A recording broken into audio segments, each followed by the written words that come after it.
Hello and welcome to this educational series. We will be taking up topics and we will be simplifying it, and that is where my topic of the day, both to blame collision clause, comes in.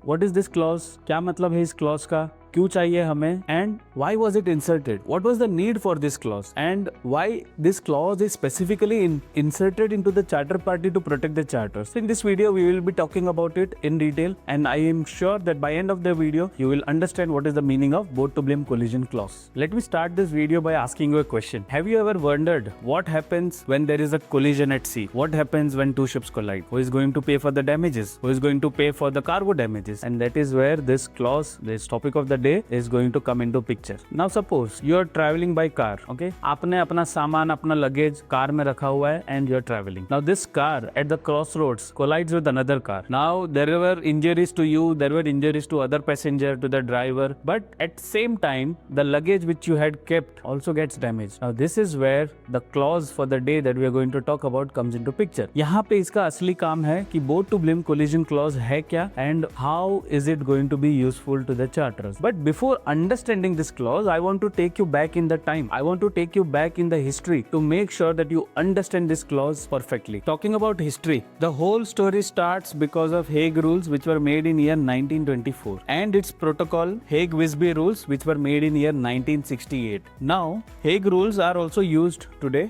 Hague-Wisby are used mostly. Almost 80 to 85% of the trade in world today is carried on or is being done under Hague-Wisby Rules. Now, if you read these two rules, the carrier, that is the ship owner, gets 18 different immunities, where one of the immunity is that the carrier shall not be responsible for the neglect of master, pilot, etc., etc. There are 18 different, where there is act of God, act of fire, act of war. So even if there is a damage to the cargo because of neglect of the master, because of the neglect of the carrier, pilot, or anyone else, the ship owner is not liable to pay for the damages of the cargo. And this is what we call ship owner heavy rules. Here lot of protection is given to ship owners and absolutely no protection is given to the charter except that he can claim if he proves that ship was not seaworthy. एक सवाल जो मेरे दिमाग में आया है, I'm sure आप लोगों को भी परेशान कर रहा होगा, that who and why were these 18 immunities inserted? ऐसा क्यों ये रूल बनाया and इतने सारे consideration क्यों ship owner को दिए? Why these rules are carrier heavy or ship owner heavy? So the reason is, remember these rules were made in 1924. The original rules, Hague Rules, were made in 1924 and this was made in 1968. During those times, the communication was not so good. The ship, when it sails out from a port, the ship owner had practically no control over it. Only the master could control the vessel. And because of the same reason, today when we sail, it is not called a maritime voyage. It is mostly called a maritime adventure when we talk about legality, when we talk about legal aspects. And because of that, because it is an adventure, to protect the trade, अगर आप ज़्यादा ship owner पे pressure डालोगे, people will not by the ship. ये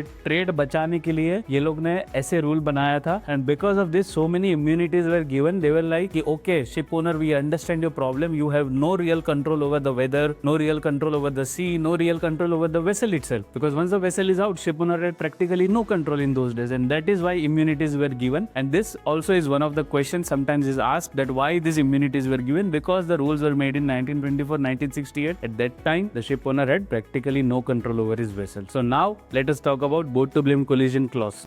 Standard clause wording, example from BIMCO and other standard contracts.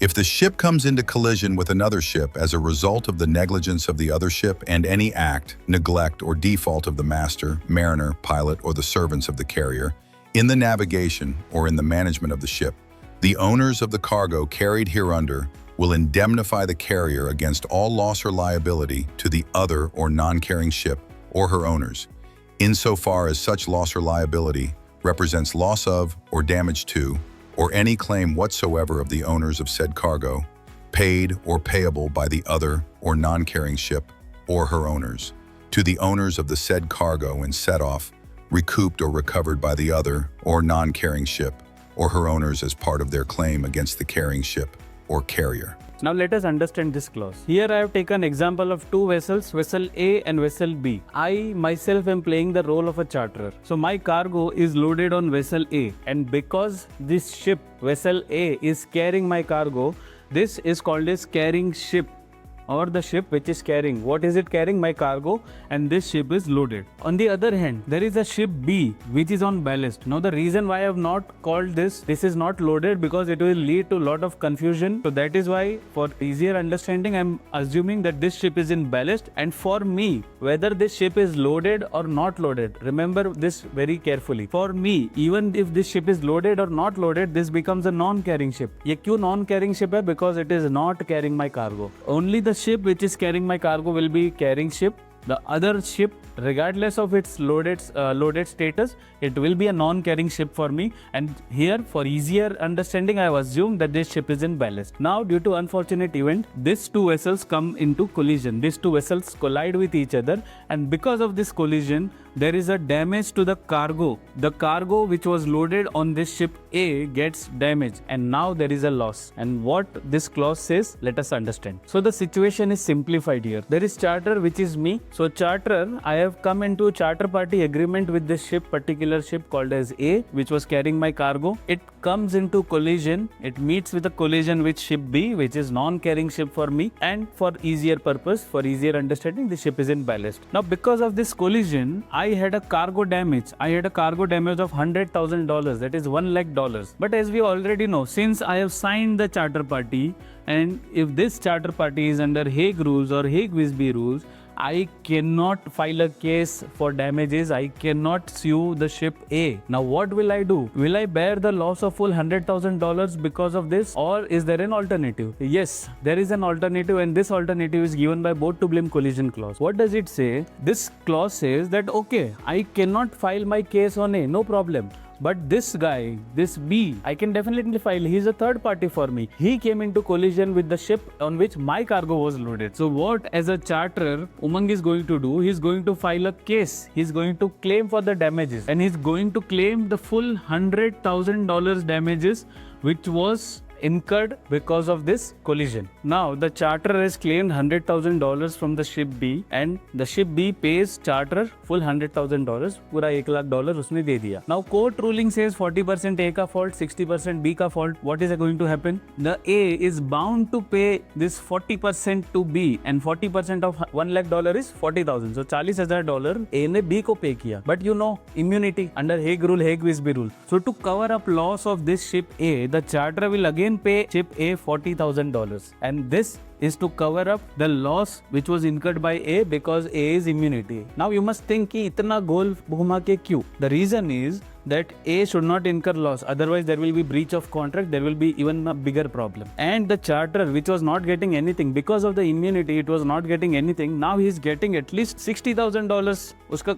कुछ part तो loss का cover हुआ. He is getting $60,000. The B, which was filed for claim of $100,000, at least उसका $40,000 cover हो गया. And the A remains as it is. A का कोई नुकसान नहीं हुआ, at least in cargo damages. And this, my friend, is called as both to blame collision clause. Now, one very, very important caution, very important advisory, a disclaimer that this both to blame collision clause is only and only for cases of collision. If there is a grounding, foundering, etc., this clause is not applicable. And this is only applicable for cargo damages, not to the damages of the vessel. So this is called as both to blame collision clause. The meaning being that whenever there is a collision, the both vessels are to be blamed. There is a fault of both vessels which will be decided by the tribunal court, and if there is a fault, there is a collision, there is a damage to the cargo, and if the charter party contains this, or if this clause is inserted into charter party, this will be applicable.